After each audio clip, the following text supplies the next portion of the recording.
Bem-vindos a mais uma exploração aqui das ideias que chegam pra gente. Hoje, olha, temos um material denso. E bem pessoal. São transcrições, uns fragmentos de poesia, reflexões filosóficas, científicas. É tipo um caldeirão mesmo. E o fio condutor, me parece, é uma busca intensa para entender as coisas. A consciência, o eu, sabe? As emoções que atropelam a gente, tipo o amor, angústia, os limites do que a gente sabe, nossa relação com tudo, com o universo. É quase uma anatomia da experiência de viver e tentar sacar o que isso significa. Com certeza, a variedade é, nossa, impressionante. A gente vai de desabafos assim super íntimos sobre relacionamento, saúde mental, quase um diário aberto mesmo. Até tentativas de organizar, de mapear o conhecimento sobre consciência, né? Passando por filosofia da matemática e chegando numa poesia muito particular, que mistura ciência e sentimento de um jeito bem cru. É um retrato com muitas faces dessa busca toda. Exato. E a nossa missão aqui é, bom, mergulhar nisso, né? Tentar achar as ideias que mais pulsam, conectar os pontos, quem sabe até achar alguma clareza nessas questões existenciais que o material levanta. Então, bora lá. Vamos começar a desembaraçar isso. Uma das primeiras coisas que salta aos olhos, assim, é um certo ceticismo sobre como a gente conhece a realidade. Tem uma passagem que fala que a ciência não é bem uma janela transparente para o mundo, Aham. mas sim um olhar humano, um filtro. Isso já bota a gente num terreno meio escorregadio, né? Sobre até onde a gente pode conhecer as coisas. Exatamente. Isso aí já abre a porta para a epistemologia, né? A filosofia do conhecimento. E as fontes exploram isso bastante. Citam, por exemplo, o Christian Wolff, aquela distinção que ele faz entre verdades lógicas, que vêm da razão pura, e as empíricas, da experiência. Mas a sombra do Kant está ali, forte, com a ideia de que a nossa mente não é só um espelho, né? Ela estrutura ativamente o jeito como a gente percebe o mundo. Aquela famosa distinção, fenômeno e númeno, né? Isso. O fenômeno é o mundo como aparece pra gente, já filtrado pelos nossos sentidos, pela nossa cabeça. O númeno seria a coisa em si, a realidade nua e crua, que para Kant a gente não alcança diretamente. O exemplo da luz é ótimo para isso. A gente vê o arco-íris, mas o infravermelho, o ultravioleta, eles existem, afetam a gente, mas estão fora do que a gente percebe direto. Nossos sentidos, nossos instrumentos, eles definem o que é real para nós, entende? E as fontes parecem colocar isso para conversar com aquele debate clássico. Empiristas tipo Locke e Hume, que acham que tudo vem da experiência, contra os racionalistas, Leibniz, Wolff, que apostam mais na razão. Mas aí surge também uma ideia curiosa, de que o conhecimento é meio que uma reciclagem, só que com palavras novas. Isso meio que diminui a ideia de descoberta radical, será? Talvez sugira que a gente está sempre construindo em cima do que já existe, sabe? Reinterpretando. Até a matemática, que a gente pensa como o lugar da certeza absoluta, ela é questionada. Seria uma descoberta de verdades que já existem, tipo Platão pensava, ou é uma invenção nossa da mente humana? As fontes mencionam o formalismo, o intuicionismo e trazem Gödel para a conversa com os teoremas da incompletude. Ah, sim. Aqueles que basicamente dizem que mesmo num sistema superlógico como a matemática, sempre vai ter verdade que a gente não consegue provar ali dentro, né? É um limite da própria razão. Exato. O Gödel mostrou isso. Qualquer sistema formal que seja complexo ou bastante, ou ele é incompleto ou ele é inconsistente. Isso abala um pouco a ideia de um conhecimento total, perfeitinho, demonstrável, mesmo na matemática. Reforça essa noção de limite para o nosso saber. E isso conecta com aquela reflexão meio intrigante. Sabemos como conhecemos, mas não conhecemos como sabemos. Parece um trava-língua, mas toca num ponto fundo. Como é que a nossa razão pega o caos dos sentidos e, pá, transforma em conhecimento organizado? É a grande questão kantiana, né? Só que aqui dita de um jeito mais existencial. E essa busca pela verdade ainda esbarra em outro obstáculo, que aparece muito nas fontes: A linguagem. Tem uma desconfiança clara na capacidade das palavras serem fidedignas, de representarem de verdade o que a gente quer dizer. A linguagem é vista como essencial, claro, mas também como uma gaiola, que limita o pensamento, a expressão. Como diz um trecho lá, a realidade sempre acaba subjugando a sua vontade. Ela escapa, sempre escapa. Falando em coisas que escapam, vamos para o crédito mistério. A consciência. As fontes mergulham de cabeça nisso. O que é isso, afinal? E olha, não falta teoria para explorar. Sim, tem um cardápio bem interessante ali. Mencionam a teoria da informação integrada, a AIT, do Tononi. Que tenta medir assim o quão costurada, unificada, é a informação num sistema para dizer se tem consciência. Quanto mais integrada, mais consciente, é isso? Isso mesmo.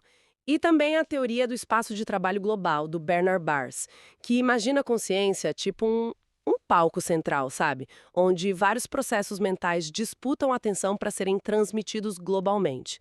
Mencionam até umas ideias mais especulativas, tipo consciência holográfica, de Pribram e Bohm, e o realismo espontâneo, do Donald Hoffman. A ideia do Hoffman é bem radical, né? De que o que a gente percebe não é a realidade como ela é, mas sim tipo uma interface. Como os ícones na tela do computador, que escondem a complicação toda do hardware. Útil para sobreviver, mas não a verdade. Precisamente.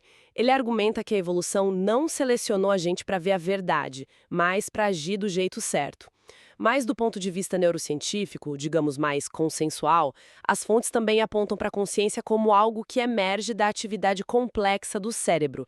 Não um lugar específico, mas um processo global, de integrar informações nas redes neurais. Mas aí, junto com essas teorias da ciência, as fontes trazem a dúvida filosófica. A crítica do Hume à ideia de um eu fixo, sabe? Uma substância. Isso é mencionado. A ideia de que, se a gente olha para dentro, não acha um eu lá no centro. Acha só um fluxo de pensamentos, sensações, emoções. E essa ideia filosófica ela ecoa muito forte nas reflexões pessoais dos textos. Tem uma sensação constante de mudança, de fluidez. Eu não sou a mesma pessoa. O eu é questionado mesmo, como uma construção. Algo que talvez nem exista como uma coisa só, sabe? Mas uma junção. Isso parece que liga com os relatos de despersonalização. Aquela sensação de ser um estrangeiro no próprio corpo. Como se essa construção do eu desse uma falhada, né? Por um momento. Exatamente. E a especulação sobre transferir a consciência para uma máquina, isso leva a questão para o limite. O que é essencial para o eu? É o corpo, a biologia, ou é o padrão de informação? As fontes também lembram da importância do córtex pré-frontal para coisas como planejar o futuro, para a racionalidade, para a própria ideia de tempo. E como lesões ali podem mudar drasticamente a pessoa, a consciência. Reforça essa ligação cérebro-mente. Aquela ideia de que o cérebro é algo físico que cria coisas imateriais como a mente. Continua central. E misteriosa. Mudando um pouco o foco, mas não a intensidade, a gente entra agora no território das emoções, da dor, das relações. E aqui, nossa, o material é especialmente cru, visceral. Aquela frase, eu só componho para não me decompor, é de uma honestidade brutal, né? A escrita como jeito de se manter inteiro diante do caos interno. É muito forte, sim. E o amor, nossa, é um tema dissecado por todos os ângulos. Tem a perspectiva neuroquímica, a dança da dopamina, ocitocina, serotonina, comparam a paixão com o vício e o fim de um amor com o luto, com a abstinência, bem direto. Uma visão quase mecânica do sentimento, né? Pois é. E aí, do lado disso, vem a filosofia. Falam de Santo Agostinho, da tensão entre amor próprio e amor ao outro. E Nietzsche, com aquela crítica ácida ao amor romântico, que seria um amor pelo nosso próprio desejo, não pela pessoa em si. E a biologia também entra. A ideia do amor como mecanismo para passar os genes para frente, diferente do desejo sexual, que acaba quando se consegue o que queria. Mas como é que essas visões todas, a química do cérebro, a crítica da filosofia, o instinto biológico, como elas conversam com a experiência poética do amor, que também aparece com tanta força ali? Aquela ideia de expandir o eu, de dissolver o ego, é uma fusão onde ambos vestem a mesma alma por simbiose. Parece que tem uma tensão aí, né? Sem dúvida. A poesia tenta pegar uma dimensão do amor que talvez escape dessas análises mais reducionistas. Fala de uma conexão que vai além do físico, sabe? Uma sintonia profunda entre mentes. É o eterno desafio, né? Tentar mapear um território tão complexo usando ferramentas diferentes. Ciência, filosofia, arte. Cada uma ilumina um lado, mas nenhuma parece pegar o todo. E essa complexidade toda, ela se reflete nas experiências pessoais que são contadas. Tem muito relato de desencontro, de relacionamento que não dá certo, o sentimento de rejeição, a dificuldade de achar essa sintonia que a gente falou. A relação com a Angélica que vai e volta, parece resumir bem essa dinâmica de atração, de cuidado, mas também de afastamento, de conflito. Uhum. E os conflitos de família também são expostos sem filtro. A relação com o pai, com humilhação, até expulsão de casa, tensões com o irmão, acusações, mas também afeto, a madrasta e até as amizades, né? Parecem palco de dramas intensos como aquele caso Jute ou Jasmine. É um panorama de relações bem carregado. E atravessando tudo isso, de um jeito muito claro, está a luta com a saúde mental. As fontes falam abertamente de diagnósticos ou traços ligados a borderline, experiências de dissociação, ansiedade crônica, depressão, raiva muito intensa, impulsividade, até ideação suicida e automutilação. É pesado ler sobre isso, né? A exploração da culpa, da autopunição, a ligação entre tristeza e o impulso de criar, a dificuldade até de diferenciar felicidade e tristeza. Tudo isso pinta um quadro de um sofrimento psíquico bem grande. E as fontes também refletem sobre como o ambiente, as relações impactam nesse sofrimento. Aquela sensação de ter a energia sugada por outra pessoa, por exemplo. Mostra como o bem-estar da mente está totalmente ligado com o contexto social, afetivo. O que eu acho fascinante é como esse universo interior, tão carregado de emoção, de dor, ele se funde o tempo todo com o universo exterior, o cósmico, o filosófico, principalmente na poesia. Expressões tipo o amor visceral, que nasce literalmente nas vísceras, ou aquela imagem quase surreal de uma sucção na areola da angústia existencial. É um jeito muito particular de conectar o micro e o macro. Sim, essa é uma assinatura estilística muito forte ali. E não é só metáfora, não. As fontes trazem conceitos da cosmologia, da física, para dentro dessa exploração pessoal. Falam do Big Bang, da ideia de que a gente é feito de poeira de estrelas, o que conecta a gente materialmente ao cosmos, né? Explora uma origem da vida, a abiogênese, como é que o não vivo virou vivo, e mencionam hipóteses como o mundo de RNA. E vão além, falam de leis universais. A entropia, por exemplo, é vista quase como uma força de homeostase do universo. Mencionam conservação de energia, leis da termodinâmica e até o teorema de Noether. Que é aquele que conecta de um jeito super elegante as simetrias da natureza com as leis de conservação. Tipo, se as leis da física são as mesmas hoje e amanhã, então a energia total se conserva. É isso. Exatamente isso. E as fontes usam essa ideia, mostrando um conhecimento ou pelo menos um interesse grande por esses princípios da física. Fenômenos como supernovas, buracos negros, quasares, até a ideia mais especulativa de multiverso. Tudo isso aparece na poesia, servindo de espelho ou de metáfora para as experiências humanas. A Sinfonia das Lágrimas Estrelares, ou a geometria da supernova no contato visual. São imagens poderosíssimas dessa fusão. A ideia do corpo como um embrião estelar. É como se o drama humano fosse um eco do drama cósmico.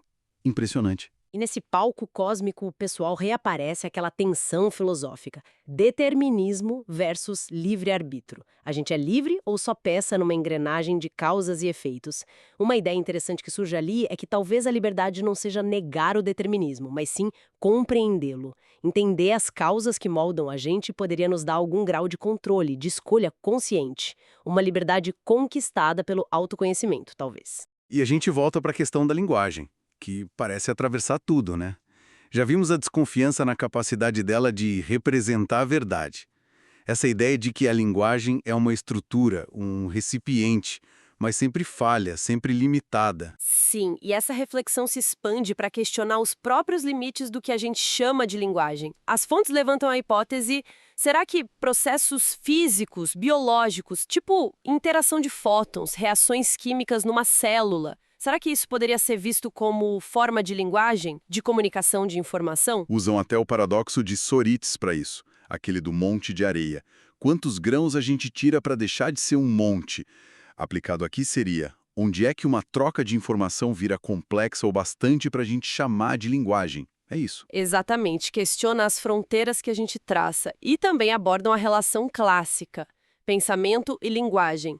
O pensamento molda a linguagem ou a linguagem molda o pensamento? O que vem primeiro? E a matemática e a lógica entram aí de novo. São linguagens que a gente criou ou são a própria estrutura da realidade que a gente está descrevendo? Perguntas enormes. E como se não bastasse essa complexidade toda da linguagem humana, natural, entra em cena a tecnologia, especificamente a inteligência artificial. Tem uma reflexão curiosa sobre interagir com o IA como um ato meio ciborgue, uma extensão da nossa própria mente. E o ponto alto talvez seja quando a IA analisa a própria poesia das fontes e consegue não só identificar o estilo, mas até replicar. A IA chega a apontar a fórmula: emoção mais terminologia científica igual a efeito poético. Isso levanta umas perguntas bem incômodas, né? Sim. Sobre criatividade, originalidade. O que sobra de único na expressão humana se uma máquina pode decifrar e imitar a fórmula? É uma questão vertiginosa mesmo. E se conecta com aquela ideia maior da construção da realidade que a gente já falou com Hoffman. Se a nossa percepção é uma interface, se a linguagem é limitada, e se agora a gente tem IAs que intermediam e até geram conteúdo que molda o que a gente entende, onde fica a realidade real? As fontes criticam aquele positivismo ingênuo de achar que a gente pode só observar o mundo objetivamente. Insistem na relação complexa entre sujeito e objeto. Até a experiência psicodélica é mencionada como uma possível falha no filtro normal da realidade. Um vislumbre de algo diferente, por baixo da nossa construção do dia a dia. Nossa, que viagem! Percorremos um território mental, emocional vastíssimo, cheio de contradições, a busca pessoal por sentido, as grandes questões da filosofia, os mecanismos da mente, a imensidão do cosmos. Tudo isso expresso numa linguagem que mistura o científico, o filosófico e o profundamente pessoal, de um jeito cru, poético. Tentar achar um fio único aqui é desafiador. O que me parece central é essa exploração constante das tensões, sabe? Saber versus não saber. Ordem versus caos. A necessidade desesperada de conectar contra o sentimento de isolamento. A liberdade que a gente sonha contra o determinismo que a gente pressente. E a exploração sem fim do eu. A fragilidade dele, a força, a própria existência colocada em dúvida. É um retrato da condição humana, né? Na busca por significado no universo que parece indiferente.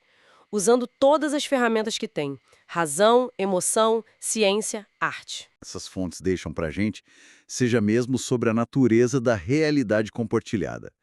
Será que ela é mais do que uma convenção útil, um acordo funcional para a gente conseguir navegar junto? E se for isso? Talvez a única realidade que seja acessível para a gente, de verdade, em toda a sua plenitude e sua complexidade, seja a experiência interna. Intensa, idiosincrática, cheia de dor, de beleza, mas, no fundo, intransmissível. Uma realidade profundamente rica, mas talvez, em última análise, radicalmente solitária. É uma ideia para a gente continuar a refletir, né?